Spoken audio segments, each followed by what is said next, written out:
빙하시대가 끝날 무렵 전세계에 흩어져 생존에 성공한 인류의 생활습관에 변화가 시작되는데 야생 농작물의 재배를 통해 경작이라는 농경법이 등장하기 시작하며 이는 수렵과 채집 그리고 이동이라는 오래된 생존 방식에서 벗어나 정착이라는 형태로 나타나기 시작합니다. 채집에서 경작으로의 전환은 농업혁명이라 불릴 만큼 대단한 인류 역사의 발전 모델이며 이는 수천 년 동안 시행착오를 거치면서 정착에 성공한 사람들이 집단화를 이루어 도시라는 사회화 과정을 통해 문명의 시작을 알리게 됩니다.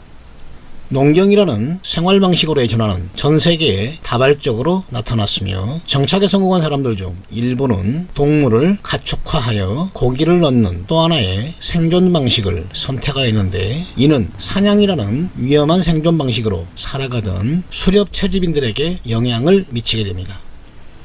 동물을 길들여 가축화했다는 유력한 증거는 기원전 7000년경 중동의 농경 정착지에서 최초로 나타나 정착지 인근의 초원지대로 퍼졌으며 시간이 흐르자 지구 최대의 초원지대인 유라시아 대초원으로 방목지가 확대되는데 여기서 생존에 성공한 사람들이 유목민의 기원입니다. 왜 이들이 유목이라는 고달프고 힘든 삶의 방식을 선택했는지는 아직 밝혀지지 않았지만 몇몇 학자들은 알짜배기 땅을 선점한 농경 정착민과의 경쟁에서 밀린 사람들이 생존을 위해 목축을 최적화시킨 것이 방목이라고 설명하기도 합니다. 메소포타미아에 나타난 고고학적 증거에 따르면 처음에는 고기를 얻기 위해 가축을 길렀지만 점차 소젖이나 양젖을 이용한 2차 가공품이 사람에게 유용하다는 사실을 경험을 통해 알게 되었으며 점차 목초지를 찾아 이동하는 방목을 선택하면서 유목민의 삶을 살게 된 것이라는 얘기지요. 이에 대해 가장 유력한 증거로 우유를 소화할 수 있는 효소인 락타아제가 유아기 때만 분비되고 성인이 되면 생산되지 않았는데 기원전 4000년경 돌연변이 현상이 나타나 성인도 유제품을 소화할 수 있게 되었으며 이로 인한 유전자 변화가 집단적으로 나타난 것이 유라시아 초원지대에 살았던 유목 집단이라는 설명입니다. 유목을 선택한 사람들은 유라시아 초원지대뿐만 아니라 아프리카의 사헬이나 아라비아 반도 등 전 세계에 폭넓게 나타나며 이들이 목축에 이용한 가축은 소, 양, 낙타, 술록 등 지역적으로 조금씩 차이를 보이는데 유라시아 초원에 살았던 유목민의 가장 큰 특징은 말을 가축화에 성공하였다는 사실입니다.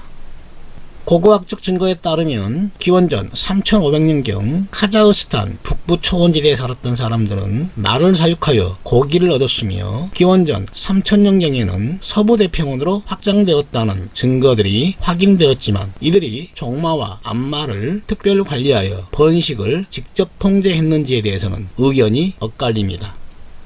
유목 기마민족으로 대표되는 초원의 역사는 이들로부터 시작되었으며 이후 세계 역사는 농경 정책을 통해 도시화에 성공한 문명 집단과 유라시아 초원을 삶의 터전으로 살아가던 유목민족 집단과의 갈등과 통합 속에 대변화를 겪게 됩니다. 그러나 근본적으로 유목 집단은 농경 문명 집단에 비해 생산성에서 크게 밀리다 보니 경제력이나 인구 구성에 있어 뚜렷한 약점을 보였는데 말을 가축화에 성공한 유라시아 초원의 유목민은 이를 보완하기 위해 빠른 기동력을 이용한 전투 방식을 선호하게 됩니다. 기마민족이란 유목민이 살아남기 위해 선택한 생존 방식의 일부분이며 대규모 집단화에 성공한 몇몇 세력은 부족한 자원을 수급하기 위해 주변 농경 문명 세력을 약탈하거나 때로는 강제로 제압하고 정착을 시도하면서 세계 역사를 주도하는 세력으로 등장하게 됩니다. 문화인류학과 비교언학에서는 기원전 3000년경 언어와 문화적 동질성을 지닌 유목 집단이 폰틱 카스피 초원에 살다가 유럽과 서아시아, 중앙아시아 그리고 인도로 이동하여 농경 문명 세력을 제압하고 성공적으로 정착했다고 판단하며 이들이 인도 유럽어족이라는 주장이 꽤나 지지를 받고 있습니다.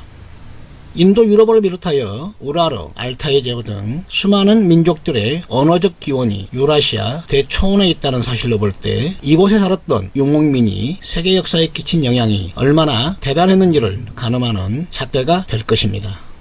언어와 문화의 주요 통로이자 무역로의 연결 통로였던 초원길과 실크로드에서 활동했던 유목민의 본산인 유라시아 평원의 지리적 특징과 그 속에 살았던 기마민족이 누구였는지를 간단하게 알아보면서 초원사를 시작하고자 합니다.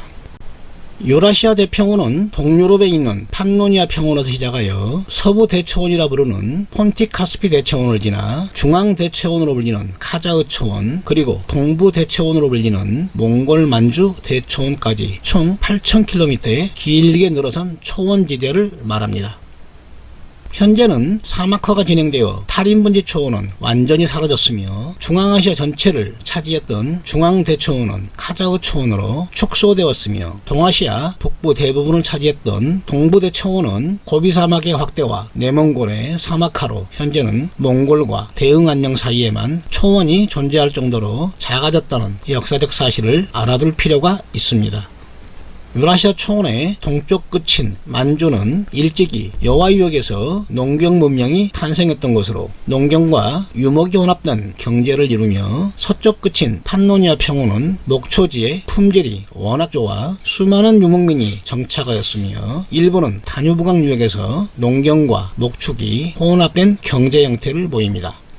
천산산맥의 경계면에 있는 탈인분지와 준가르 평원 그리고 트랜스옥시아나 지역은 만년설에서 흘러내리는 물줄기가 저지대에 흘러내려 관계농업이 가능했던 곳으로 이곳에 건설된 도시들은 실크로드를 경유하는 요충지의 이점을 누렸던 곳이기도 합니다. 동아시아 쪽에 위치한 몽골 만주 대초원은 지질적으로 천산, 알타이, 습곡 산맥과 히말라야 산맥이 충돌하면서 생겨난 고원지대로 여름에는 덥고 겨울에는 추운 극단적인 대륙성 기후를 갖고 있다 보니 목초지의 품질이 떨어지는 단점을 갖고 있습니다. 일찍부터 사막화가 시작된 동부대초원은 목초지가 듬성듬성 어긋남을 보이기 시작했으며 기후까지 사람이 살기 힘들 정도로 극한의 상황인데다 목초지의 품질이 좋은 서쪽으로 이동하기 위해서는 수천 미터급 고봉이 즐비한 천산 알타이 산맥의 경계를 넘어야 하는 등 환경적 조건이 가장 열악한 곳이었습니다. 그러다 보니 이곳에 살았던 유목민은 서쪽으로 이동하기보다는 좀 더 따뜻한 기후와 품질 좋은 목초지를 찾아 이동하게 되며 이미 그곳에서 문명 세력을 형성하고 있던 중국의 왕조와 마주치게 되면서 북적이니 서용이니 하는 중국식 명칭이 생겨난 것입니다.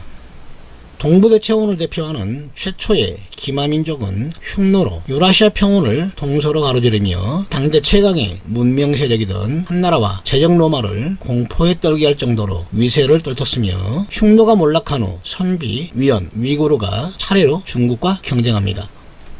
7세기경 등장한 돌골은 중앙아시아까지 아우르는 제국을 건설하여 중국과 경쟁했으며 이후 거란, 서하, 여진 등이 경쟁하다가 13세기경 몽골족의 위대한 지도자 징기스칸이 등장하여 유라시아 대부분을 정복하여 수많은 칸국을 만들게 됩니다. 17세기에는 만주 출신의 여진족이 설립한 청나라가 몽골의 칸을 겸하며 중국을 정복하여 2000년간 이어져 온 유목민족과 중국의 최후의 승자가 되는가 싶었으나 유럽 제국주의자들에 의해 무너지며 다시 한족에게 권력을 넘겨줍니다. 중앙아시아 대부분이 초원지대였던 중앙대초원에는 기원전 10세기경 말을 타고 활을 쏘는 스키타이가 등장하여 중동의 최대 문명 세력이었던 아케메네스 왕조 및 파르티아 왕조와 경쟁하며 유라시아 평원의 서쪽 끝자락인 판노니아 평원까지 세력을 확장하였는데 이들이 최초의 기마민족으로 불리는 유목 세력입니다. 중앙아시아 남쪽에 위치한 트랜스옥시아나와 호라산 지역은 관계농업이 가능했던 지역으로 이곳에 처음 정체를 드러낸 유목 집단은 소구리인과 토아리인인데 이들이 실크로드를 횡단하며 동서무역을 전담했던 사람들이며 흉노에 밀린 대월지가 이동해와 쿠시안 왕조를 설립하자 역사에서 사라집니다.